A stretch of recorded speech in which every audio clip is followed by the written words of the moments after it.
Dewa Perang Yesikai. Bab 71. Di sebuah pusat perbelanjaan di Yanjing.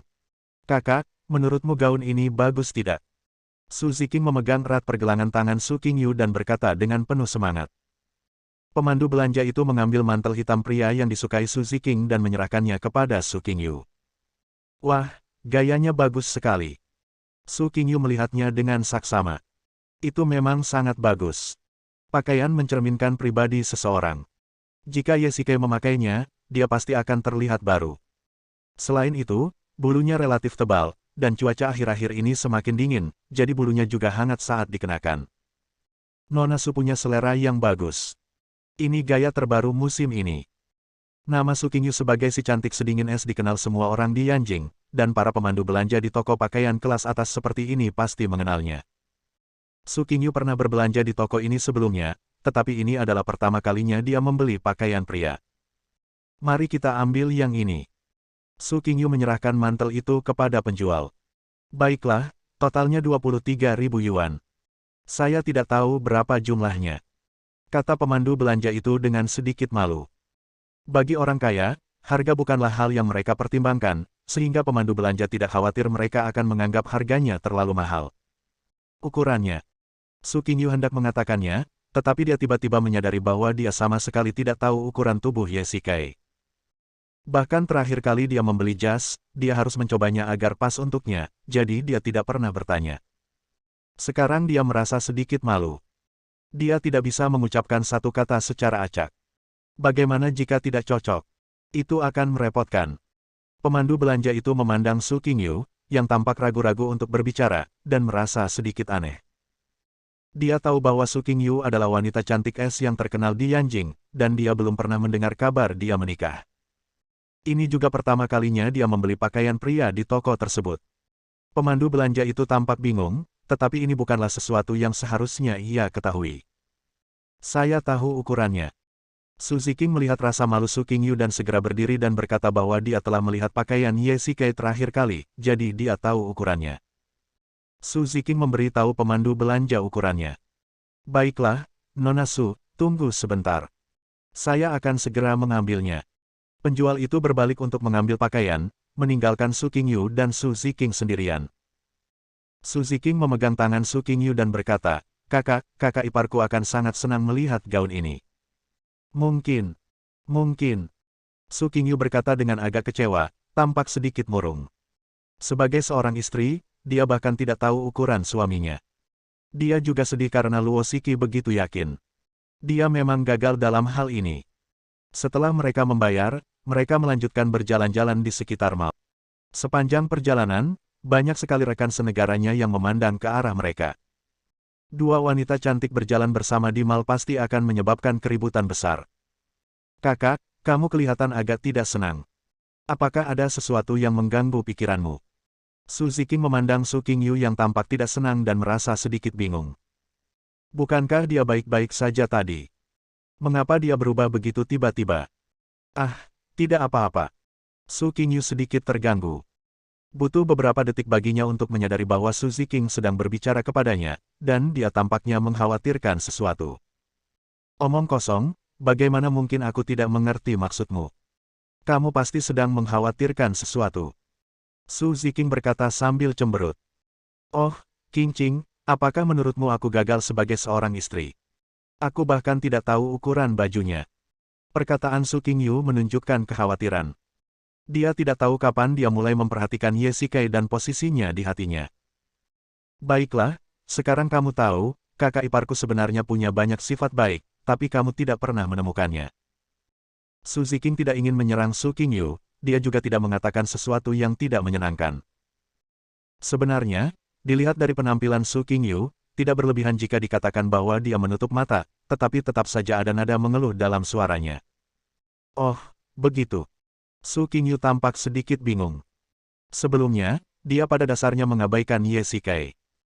Sebenarnya, hal itu terutama karena dia tidak puas dengan pernikahan yang diatur Su Pengzan untuknya. Jadi dia tidak bisa menahan diri untuk melampiaskan amarahnya pada Yesikai. Pada saat yang sama, dia juga berharap agar Yesikai menyerah dan mengajukan gugatan cerai atas inisiatifnya sendiri. Hei, ada toko jam di sini. Ayo masuk dan lihat-lihat. Tiba-tiba, Su Ziking menunjuk ke sebuah toko di depan mereka dan menarik Su Qingyu masuk. Selamat datang, bolehkah saya bertanya jam tangan jenis apa yang ingin kalian berdua beli?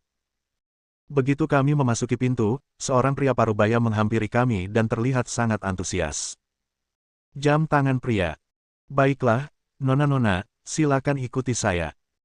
Pria itu membawa kedua wanita itu ke bagian jam tangan pria dan berkata sambil tersenyum, luangkan waktu kalian untuk melihat-lihat. Aku akan mengambilkan segelas air. Toko ini sungguh besar. Memiliki segalanya, baik untuk pria maupun wanita, biasa maupun mahal.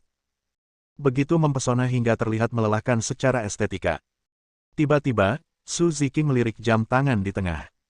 Tali jamnya berwarna abu-abu angkasa dan pelat jam berwarna biru tua dengan beberapa pola di atasnya. Ada 12 berlian yang bertatakan di sekelilingnya, yang tidak terlalu besar atau terlalu kecil. Itu memberi orang perasaan yang sangat tenang. Su Qingyu juga melihat arloji. Kedua saudara perempuan itu memiliki selera estetika yang sama. Melihat arlojinya, Su Qingyu juga tersenyum. Berapa harga jam tangan ini? Su Qingyu memanggil pria itu dan menunjuk ke arloji. Nona, selera Anda bagus, tapi jam tangan ini sangat mahal. Sebaiknya Anda menggantinya. Pria itu berkata dengan sedikit malu di wajahnya. Lucu sekali. Kakakku adalah presiden Tianya Group. Bagaimana mungkin dia tidak bisa membelikanmu jam tangan? Su Ziking sedikit kesal. Orang ini benar-benar berpikir bahwa dia tidak punya uang. Bagi orang kaya, mengatakan bahwa dia tidak mempunyai uang adalah hal yang sangat memalukan. Apa? Anda adalah presiden Tianya Group. Pria itu menatap Su Qingyu. Dia pernah mendengar bahwa presiden Tianya Group itu tampan dan memiliki kepribadian yang dingin. Melihat penampilan Su Qingyu yang memukau, dia benar-benar mempercayainya dalam hatinya. Bagaimana menurutmu? Apakah kamu bersedia menjualnya sekarang? Su Ziking berkata dengan bangga. Dia mengira karena identitasnya sudah terungkap, pria itu pasti akan menjual jam tangan itu kepadanya dan meminta maaf padanya. Yah, sejujurnya, jam tangan ini sudah dipesan oleh seseorang, dan aku benar-benar tidak mampu menyinggung perasaan orang ini. Kalau tidak, kalian berdua bisa melihat jam tangan lainnya. Selama itu adalah jam tangan yang kalian suka, aku akan memberimu diskon 30%. Pria itu menunjukkan rasa malu, dan nadanya penuh dengan ketidakberdayaan dan permintaan maaf. Su Qingyu memperhatikan ekspresi pria itu, yang tidak terlihat palsu. Lagi pula, dia jelas tahu identitasnya, tetapi tetap menolak untuk menjualnya. Ini hanya bisa berarti bahwa, orang ini, lebih berkuasa daripada dirinya, dan dia takut menyinggung perasaannya, jadi dia mengambil inisiatif untuk menawarkan diskon. Kalau begitu, aku tidak akan mengganggumu lagi. Setelah Su Qingyu selesai berbicara, dia menarik Su Ziking keluar dari toko. Melihat kedua wanita itu pergi, pria itu menghela napas panjang lega, seakan-akan dia telah mengantar pergi seorang dewa agung. Setengah jam kemudian, seorang wanita mengenakan sepasang sepatu hak tinggi hitam berjalan perlahan, diikuti oleh 4 pengawal. Mereka semua memiliki ekspresi serius dan selalu memperhatikan gerakan di sekitar mereka. Sementara wanitanya tampak sangat santai. Melihat hal itu, lelaki parubaya itu bergegas maju dan membungkuk hormat. Nona Luo, Anda di sini. Bab 72. Apakah jaganya sudah siap? Luo Shiki berkata ringan, mengambil jam tangan dan memainkannya dengan santai. Sudah selesai, sudah selesai. Pria itu mengangguk dan membungkuk kepada Luo Shiki seperti anjing pesek, lalu dengan cepat menyerahkan jam tangan yang sudah dikemas dari meja kepada Luo Shiki dengan kedua tangannya. Nona Luo, ini benar-benar dibuat sesuai dengan kebutuhan Anda, tanpa cacat apapun. Cukup. Luo Shiki menyela pria itu sebelum dia sempat menyelesaikan ucapannya. Lagi pula, berbicara terlalu banyak hanya omong kosong. Luo Shiki tidak punya waktu untuk mendengarkannya. Seorang pengawal di belakangnya mengeluarkan sebuah kartu dari tasnya dan menyerahkannya kepada pria itu. Baiklah, baiklah, terima kasih, Nona Luo.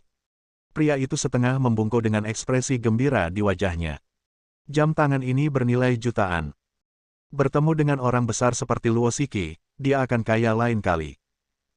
Luo Shiki membuka kotak itu, dan sebuah jam tangan indah tergeletak dengan tenang di dalamnya. Pelat kristalnya halus dan berkilau, dan kedua belas berliannya berkilauan.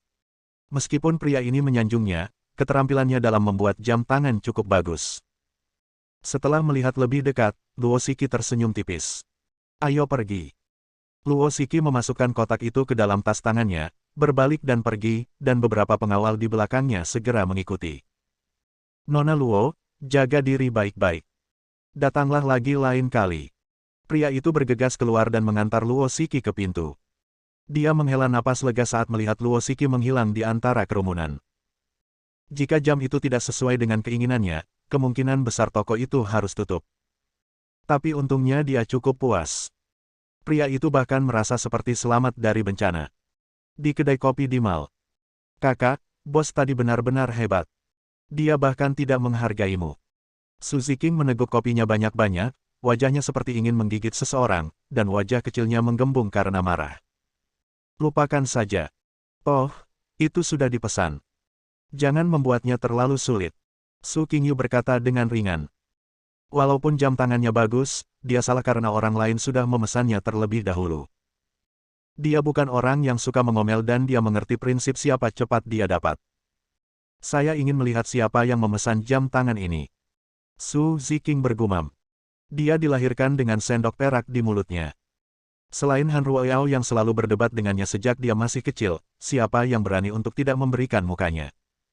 Qing Qing, apakah menurutmu dia akan menyukai hadiahku? Su Qingyu yang sebelumnya tidak pernah menjalin hubungan, kini bertingkah seperti siswa sekolah dasar. Tentu saja, kakak iparku pasti akan menyukainya. Su Ziking tersenyum. Tampaknya Su Qingyu tidak akan lagi menolak Ye Shikai karena pernikahan. Sebaliknya, dia lebih peduli padanya. Tampaknya Ye Shikai memenangkan taruhan antara dia dan Luo Shiki. Namun, jika Ye Shikai tahu bahwa sikap Su Qingyu terhadapnya telah berubah, dia pasti akan lebih lega. Lagi pula, tidak mudah membuat si cantik es mau menerima suami orang lain. Sejak menikah, Su Qingyu selalu merasa kesal dengan pernikahan yang diatur oleh orang tua ini, tetapi sekarang dia perlahan mulai menerimanya. Di dekat sebuah villa di Eropa, sekelompok orang berpakaian putih mengelilingi seluruh villa. Meskipun jumlah orangnya cukup banyak, mereka tampak menyatu dengan cahaya bulan yang terang benderang. Ada keheningan di malam yang gelap, seolah-olah orang-orang ini tidak pernah ada. Lady Selina, mereka telah dikepung oleh kita. Haruskah kita segera masuk dan membunuh mereka sekarang? Seorang pria berkata dengan hormat kepada wanita di depannya. Wanita itu mengenakan celana ketat putih dan wajahnya ditutupi kerudung putih. Dia tampak seperti seorang agen wanita dan matanya memancarkan niat membunuh yang kuat. Semuanya, minggir. Wanita itu memberi perintah dan beberapa pria berpakaian putih bergegas menuju gerbang villa seperti anak panah dari busur. Dengan suara, bang, gerbang pun terbuka. Wanita itu berdiri di luar villa dan tidak masuk ke dalam. Dia menyaksikan dengan tenang ketika semua anak buahnya bergegas masuk dengan wajah tenang, seolah-olah masalah ini tidak penting. Di dalam ruangan, sekelompok orang yang seperti pembunuh terkejut oleh situasi yang tiba-tiba itu. Mereka tidak menduga tempat persembunyian mereka akan dibobol. Belati di tangan orang-orang berpakaian putih itu berkilauan perak, yang menakutkan. Orang-orang berpakaian putih itu tidak menyia-nyiakan kata-kata dan menggunakan gerakan-gerakan mematikan. Belati itu langsung diusapkan ke leher orang-orang itu. Dalam sekejap mata, ruangan itu dipenuhi warna merah terang. Mayat-mayat berjatuhan ke tanah ke segala arah. Di antara orang-orang itu, seorang pemimpin berteriak, "Kuil bulan sialan, saudara-saudara, mari kita lawan mereka." Sekelompok orang juga pulih dari serangan sebelumnya. Bagaimanapun, mereka semua adalah pembunuh profesional, jadi mereka tetap harus memiliki kemampuan untuk bereaksi dengan cepat. Mereka mengeluarkan bayonet dan belati dari pinggang mereka dan menyerbu ke arah orang-orang berpakaian putih. Tak lama kemudian, seluruh ruangan berubah menjadi keributan. Orang-orang berbaju putih itu bergerak sangat cepat dan mereka semua tampak seperti petani. Meskipun para pembunuh itu bukan kultivator, mereka semua adalah pembunuh profesional yang ahli dalam teknik pembunuhan dan anti-pembunuhan. Untuk sementara, para pembunuh tidak dirugikan dan kedua belah pihak menderita kerugian. Dengarkan perintahku dan aktifkan formasi cahaya bulan. Melihat para pembunuh itu sudah putus asa dan ingin binasa bersama mereka, sedangkan kekuatan mereka cukup besar, seorang pria terkemuka berpakaian putih berteriak keras untuk mengurangi korban. Setelah mendengar ini, semua pria berpakaian putih mulai bergerak dan berdiri di berbagai sudut ruangan, mengelilingi kelompok pembunuh itu. Para pembunuh tidak berani maju dengan gegabah dan kedua belah pihak hanya saling berhadapan. Sialan, kita dikepung. Semuanya, keluarlah secepatnya. Pembunuh utama menyadari bahwa dia telah terjebak dalam formasi musuh dan segera memerintahkan orang-orang di sekitarnya. Tetapi begitu dia bergerak, semua pria berpakaian putih di depannya menghilang. Tidak ada jejak mereka di seluruh ruangan, seolah-olah mereka tidak pernah ada di sana. Para pembunuh terkejut dengan pemandangan di hadapan mereka. Seolah-olah mereka melihat hantu. Dan pada saat kepanikan itu, orang-orang berpakaian putih tiba-tiba muncul di hadapan mereka. Lelaki berpakaian putih itu mengayunkan belatinya dan menusukkannya tepat ke jantung para pembunuh yang ada di hadapannya. Para pembunuh menatap kejadian ini dengan mata terbelalak tak percaya. Pembunuh utama lebih berpengalaman, dan saat pria berpakaian putih muncul di depannya, dia hampir secara naluriah mematahkan serangan pria berpakaian putih itu. Lalu dia memutar bilah pedangnya dan menusukkan ke arah laki-laki berpakaian putih di depannya. Tepat saat belati di tangannya hendak mengenai dirinya, tiba-tiba seberkas cahaya putih terbang dari luar pintu, langsung mengenai belati di tangannya, lalu meluncur turun di sepanjang tubuh laki-laki berpakaian putih itu. Brengsek. Lelaki itu mengumpat dalam hati dan hendak berbalik dan mundur ketika ia ditundukkan oleh beberapa pria berpakaian putih di sebelahnya dan dijepit ke tanah. Pemimpin kelompok pembunuh pemburu rubah memang sangat kuat. Pada saat ini, suara seorang wanita datang dari pintu. Bab 73. Terdengar tepuk tangan dari pintu dan suara seorang wanita, kita terpaksa menggunakan formasi cahaya bulan. Siapa kamu? Pria itu dipaksa oleh beberapa pria berpakaian putih untuk berlutut di depan wanita tersebut. Wajahnya penuh dengan keengganan, dan dia berharap bisa mencabik-cabik wanita di depannya. Aku masih meremehkan kekuatanmu. Pantas saja kau bisa lolos dari tindakan keras kami. Wanita itu berkata ringan, dengan nada menghina. Kamu dari kuil bulan. Wajah lelaki itu menampakkan keterkejutan, kemudian matanya penuh kemarahan. Belum lama ini, kuil bulan melancarkan serangan yang menghancurkan terhadap kelompok pembunuhnya tanpa menyatakan perang, dan dalam waktu kurang dari 2 hari, hanya tersisa belasan orang di seluruh kelompok pembunuh tersebut.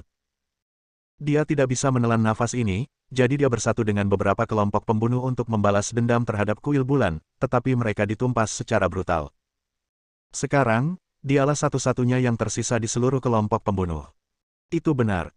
Wanita itu tersenyum tipis, matanya menampakkan kesan superioritas seorang atasan. Mantan pemimpin kelompok pembunuh di depannya telah menjadi tawanannya. Kuil bulan dan aku tidak pernah punya konflik kepentingan. Kenapa kau ingin membunuh kami semua? Lelaki itu mengumpat dengan marah dan berusaha melepaskan diri dari belenggu itu, namun ditahan oleh lelaki berpakaian putih.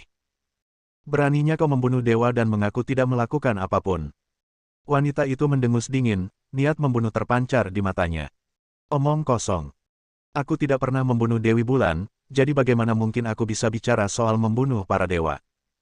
Pria itu terkejut. Kelompok pembunuhnya memang telah mengambil banyak tugas sulit, tetapi itu sama sekali mustahil dan dia tidak memiliki keberanian untuk menimbulkan masalah bagi Tuhan. Jika kuil bulan tidak menyerangnya, dia tidak akan mampu menyatukan beberapa kelompok pembunuh untuk membalas. Kelompok pembunuhmu telah memprovokasi orang yang salah. Kau seharusnya menyalahkan dirimu sendiri karena kebutaanmu. Wanita itu mengeluarkan belati dari pinggangnya. Dia sudah mengatakan cukup. Jika dia penasaran, dia bisa bertanya langsung pada Raja Neraka. Baiklah, karena kau ingin membunuhku seluruhnya, maka aku akan binasa bersamamu. Lelaki itu menampakkan ekspresi garang, dan saat tidak ada seorang pun yang memperhatikan, sebuah remote kontrol terjatuh dari lengan kanannya. Oh tidak, ada bom, cepat mundur. Melihat hal itu, wanita itu segera menyadari bahwa ada sesuatu yang salah. Pria itu sebenarnya ingin meledakkan bom dan mati bersama semua orang. Benar-benar orang gila. Pria itu memiliki ekspresi yang ganas di wajahnya. Dia berpikir bahwa tidak peduli seberapa cepat wanita di depannya, dia tidak akan punya waktu untuk meledakkan bom, dan jarinya hanya beberapa inci dari tombol kendali jarak jauh. Dalam sekejap, tepat saat bom itu hendak meledak, seberkas cahaya keperakan bersinar dari luar pintu, menyinari langsung laki-laki itu. Lelaki itu tampak membeku di tempat, tidak bergerak, dengan jarinya sudah berada di tombol detonator, hampir menekannya. Terdengar langkah kaki pelan, dan semua orang melihat keluar jendela. Baru saja, perilaku gila pria ini hampir membunuh semua orang, dan sekarang, sinar cahaya ini benar-benar membekukannya. Wanita itu mengenakan gaun satin putih panjang, berkulit cerah, mengenakan sepasang sepatu hak tinggi putih dan bersandar pada tongkat, berjalan perlahan, seperti Cange yang turun, atau seperti ratu yang mulia. Salam, Dewa Bulan. Setelah melihat dengan jelas siapa yang datang, semua orang berlutut dan berkata dengan hormat. Orang yang datang adalah Jiqian, dengan rambut hitam panjang dan wajah dingin dan cantik. Ada sebuah permata pada tongkat yang ia sandari, dan cahaya perak berasal dari permata ini. Jiqian perlahan berjalan mendekati wanita itu. Ayah. Jiqian mengangkat tangan kanannya dan menamparkan wajah wanita itu dengan keras hingga dia terjatuh ke tanah.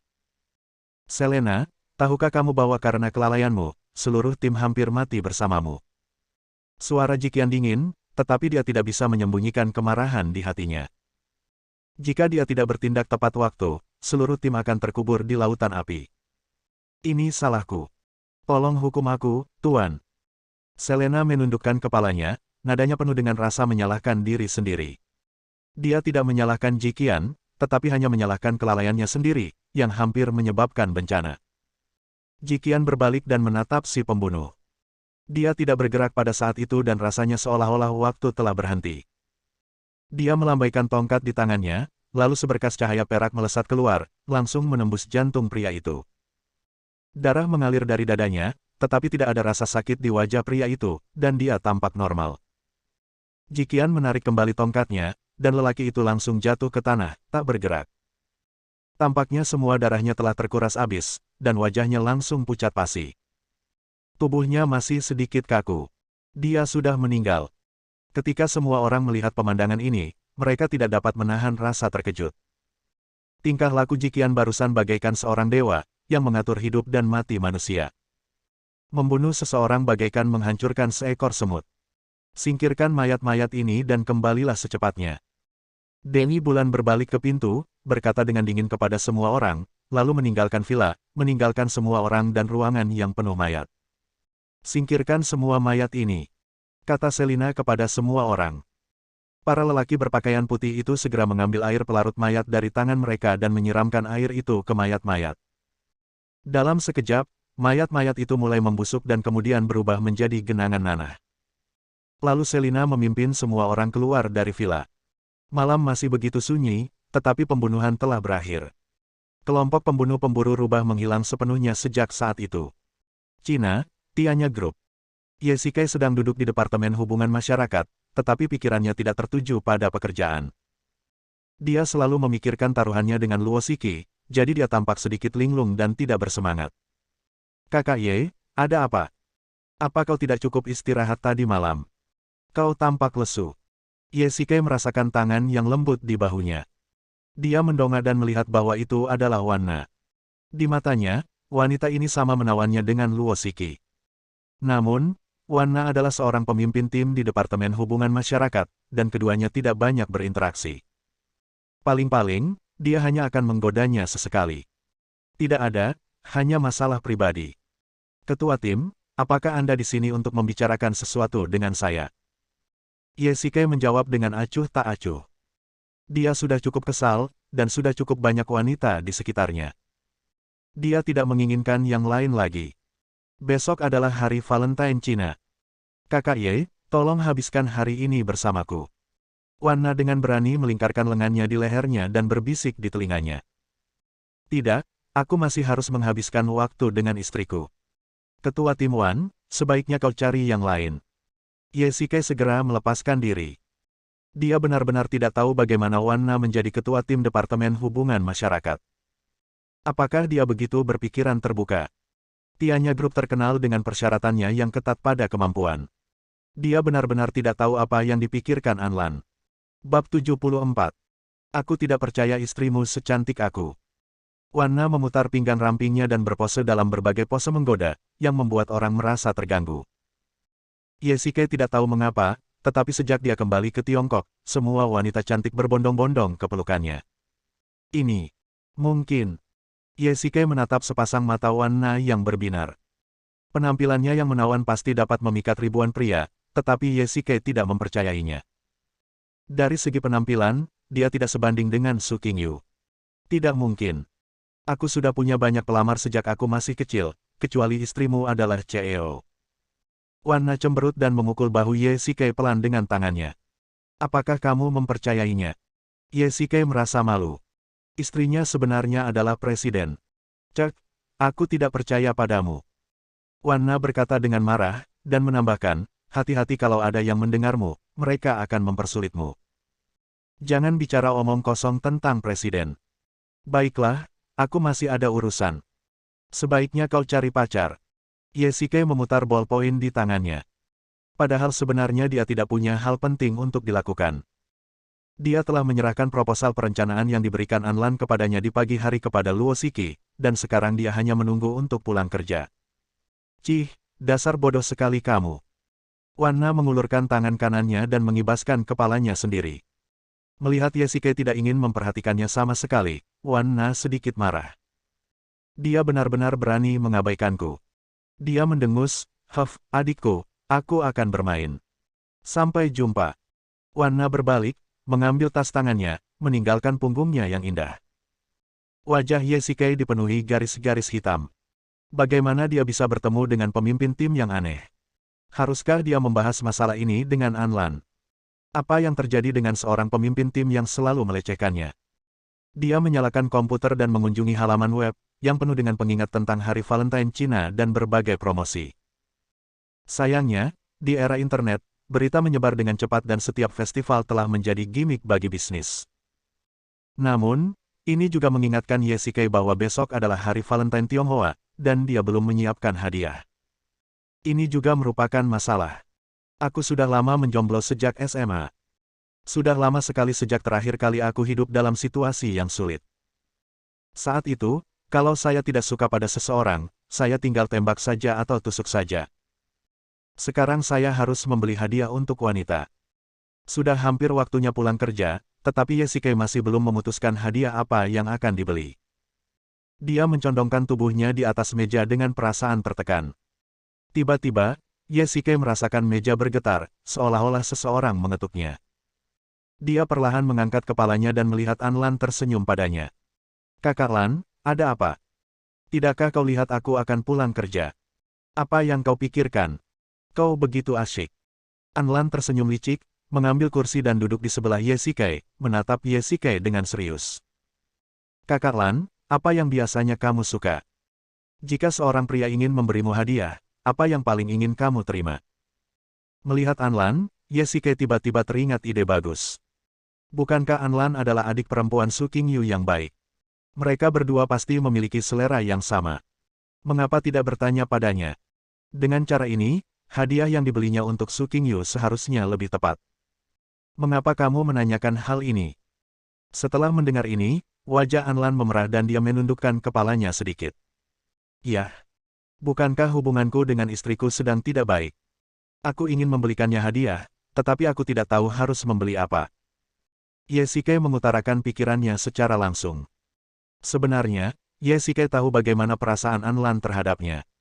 Dia bisa dianggap sebagai istri dan ibu yang baik. Terlebih lagi, saat dia kembali ke Tiongkok, dia selalu peduli padanya dan memberinya kehangatan. Raut wajah Anlan berubah, raut kesedihan tampak di wajahnya, dan dia mengucapkan kata demi kata, jika itu aku tidak akan meminta dia memberiku hadiah yang bagus, aku hanya berharap dia bisa tinggal bersamaku. Melihat ekspresi tegas Anlan, Ye Sikai yakin bahwa ini adalah kata-katanya yang tulus. Ye Sikai mendesah dalam-dalam, dengan istri yang begitu baik, apalagi yang bisa diminta seorang suami. Dalam masyarakat yang penuh dengan kepentingan, wanita yang tidak mengejar hal-hal materi sangatlah langka. Sayang sekali dia jatuh cinta padanya. Kakak Lan, siapapun yang menikah denganmu, dia sungguh diberkati. Ye Sikai tidak dapat menahan diri untuk mengatakan ini. Itu pula yang ada di dalam hatinya. Anlan, seperti Su Qingyu, adalah orang yang dingin di tempat kerja. Dia tidak punya pilihan. Kalau bosnya perempuan saja yang tertawa, bagaimana dia bisa mengendalikan orang-orang di bawahnya? Hanya dengan cara inilah dia dapat mengelola perusahaan dengan baik. Namun dalam kehidupannya, Anlan adalah orang yang baik hati, dan rekan-rekan wanita di Departemen Hubungan Masyarakat juga sangat dekat dengannya. Wajah Anlan berangsur-angsur memerah. Kalau kalimat ini diucapkan oleh laki-laki lain, itu sudah pasti merupakan pengakuan telanjang. Namun, ini datangnya dari mulut seorang pria yang sudah menikah. Anda dapat memberikan istri Anda beberapa perhiasan, seperti kalung, gelang, dan lain-lain. Anlan melanjutkan, kalau begitu pakaikan saja padanya. Aku yakin dia pasti akan merasakan ketulusanmu. Apakah ini benar-benar akan berhasil? Ye Shikai bergumam. Dia masih percaya pada Anlan di dalam hatinya, dan dia tidak punya ide lain, jadi dia mungkin juga mencobanya sesuai dengan apa yang dikatakannya. Baiklah, terima kasih, Suster Lan. Saya akan bersiap-siap dulu. Ye Shikai tersenyum, berterima kasih kepada Anlan, melambaikan tangan dan meninggalkan perusahaan. Anlan tersenyum balik dan melihat keluar jendela ke arah Ye Shikai yang meninggalkan perusahaan. Dia perlahan-lahan tenggelam dalam kerumunan. Dia merasakan kehilangan, dan matanya menjadi gelap. Air mata kristal jatuh ke tanah dengan suara, pat-pat. Ye Shikai meninggalkan perusahaan dan segera naik taksi, meminta sopir untuk pergi ke Paradise Shopping Mall. Menurut Anlan, sepertinya dia akan berbelanja hari ini. Setelah lebih dari 10 menit, taksi itu perlahan melaju ke sekitar pusat perbelanjaan. Kak, sekarang sudah jam sibuk, dan juga sudah waktunya makan malam. Mal terlalu padat. Kalau kamu tidak keberatan, kamu bisa turun di sini. Sang pengemudi menatap antrian panjang di depannya dengan ekspresi cemas di wajahnya. Dia berbalik dan berkata kepada Ye Shikai di belakangnya dengan ekspresi meminta maaf di wajahnya. Ye Shikai mendongak dan melihat bahwa mal itu hanya berjarak 1 atau 2 kilometer. Melihat kemacetan di depannya seberat sosis, dia tidak mengeluh. Dia menyerahkan uang kepada pengemudi, turun dari mobil, dan berjalan menuju mal. Tiba-tiba, pupil mata Ye Shikai mengecil, dan dia merasakan krisis. Dia tiba-tiba berbalik, tetapi semuanya tampak normal, dengan orang-orang datang dan pergi. Namun, Ye Shikai sangat percaya pada indera keenamnya. Perasaan krisis yang akurat ini telah menyelamatkannya dari bahaya berkali-kali, dan dia yakin sekali bahwa kali ini tidak terkecuali. Pasti ada seseorang yang mengikutinya tidak jauh di belakangnya, dan kemungkinan besar itu bukan seorang pembunuh biasa, tetapi seorang kultivator. Bab 75. Ye Shikai tidak bisa menahan perasaan sedikit gugup. Bukan hal yang menyenangkan bertemu dengan seorang kultivator di Tiongkok, apalagi ini terjadi di daerah pusat kota. Ye Shikai menatap gang di pinggir jalan, dan sebuah ide terlintas di benaknya. Sudut mulutnya perlahan terangkat. Dia punya ide. Ye Shikai berbalik dan melaju ke sebuah gang, dan tidak jauh di belakang Ye Shikai, wajah seorang pria berubah sedikit serius. Dia bergegas mengejarnya, kalau tidak dia akan kehilangan sasarannya. Ketika lelaki itu tiba di gang, secercah keraguan tampak di matanya. Melihat gang sempit dan sepi itu, lelaki itu agak cemas, tetapi setelah beberapa detik, dia tetap masuk dengan tegas. Dia hanya punya satu tujuan dalam pikirannya, yaitu menyelesaikan tugasnya. Pria itu berjalan menyusuri gang menuju ke kedalaman, tetapi segera mendapat masalah. Satu persatu persimpangan muncul di depannya, dan dia tidak yakin dari persimpangan mana Ye Shikai masuk, jadi dia segera kehilangan jejak targetnya dan hanya bisa berkeliaran di labirin ini seperti lalat tanpa kepala. Apakah kamu mencari aku? Tepat saat pria itu berhenti di sebuah persimpangan, sebuah suara samar terdengar di belakangnya. Sumber suara itu adalah Ye Shikai yang baru saja masuk. Saat ini, Ye Shikai sedang duduk di tangga batu, menatap pria di depannya dengan penuh minat, dan tidak lupa mengejeknya, apakah kamu seorang detektif? Kamu sedang melacakku. Pria itu terkejut. Ketika dia berbalik, dia melihat Ye Shikai. Kapan dia berada di belakangnya? Wajahnya serius. Setelah beberapa detik, melihat bahwa Ye Shikai tidak berniat mengambil tindakan, wajahnya kembali normal dan dia tersenyum pada Ye Shikai. Kemampuan yang mulia Pluto memang pantas. Mendengar kata-kata pria itu, wajah Ye Shikai berubah sedikit malu. Pria itu langsung menunjukkan jati dirinya begitu dia membuka mulut. Tampaknya dia telah menyelidikinya dan bahkan menemukan bahwa dia adalah dewa utama Pluto. Siapa kamu? Kok kamu tahu identitasku? Ye Shikai tidak menyembunyikannya. Karena orang lain mengetahuinya, dia yakin akan hal itu. Tidak ada gunanya menyembunyikannya. Lebih baik mengungkapkannya secara langsung. Ye Shikai mengedarkan kekuatan internalnya, dan energi tak terlihat terpancar dari tubuhnya, membuat orang merasa sangat tertekan, seolah-olah dadanya ditekan oleh batu besar, dan bahkan bernapas pun menjadi sulit. Ekspresi kesakitan tampak di wajah pria itu. Dia tidak menyangka bahwa kekuatan Hades begitu mengerikan. Seperti yang diharapkan, tidak ada satupun dewa utama yang vegetarian. Pria itu juga melepaskan kekuatan energi dari tubuhnya, melawan energi yang dipancarkan Ye Shikai, tetapi energi Ye Shikai tampaknya lebih unggul. Pria itu masih merasakan penindasan dan niat membunuh yang kuat. Yang Mulia Pluto memang orang yang terus terang, jadi saya akan berbicara terus terang. Lelaki itu berkata dengan susah payah, saya Jenderal Garlon dari Dewa Poseidon, Dewa Laut. Kali ini saya datang untuk menemui Yang Mulia Pluto atas perintah Dewa Poseidon. Apa? Kau orangnya Poseidon? Penyebutan Poseidon oleh pria itu segera membangkitkan minat Ye Shikai. Poseidon adalah Dewa Laut, salah satu dari 12 dewa utama. Dia sangat kuat dan termasuk salah satu dewa utama teratas. Perkemahan pangkalannya, Istana Raja Laut, dibangun di Amerika Selatan. Dia memiliki banyak bawahan, dan hal yang paling menakutkan tentang dia adalah keterampilan khususnya. Konon energi tersebut berasal dari Gunung Suci yang merupakan kekuatan dewa utama. Dia pernah menggunakan keterampilan khusus ini untuk memusnahkan kelompok tentara bayaran dan menjadi terkenal dalam satu pertempuran. Oleh karena itu, tidak banyak orang di antara para dewa utama yang berani memprovokasinya. Ya, aku di sini atas perintah Dewa Poseidon. Pria itu mengangguk, merasakan bahwa Ye Shikai telah mengambil kembali energinya. Medan energi di sekitarnya berangsur-angsur menghilang, dan tubuhnya terasa jauh lebih nyaman. Baiklah, katakan apa yang dia inginkan dariku. Ye Shikai masih duduk di tangga batu, menyilangkan kakinya, menatap pria itu.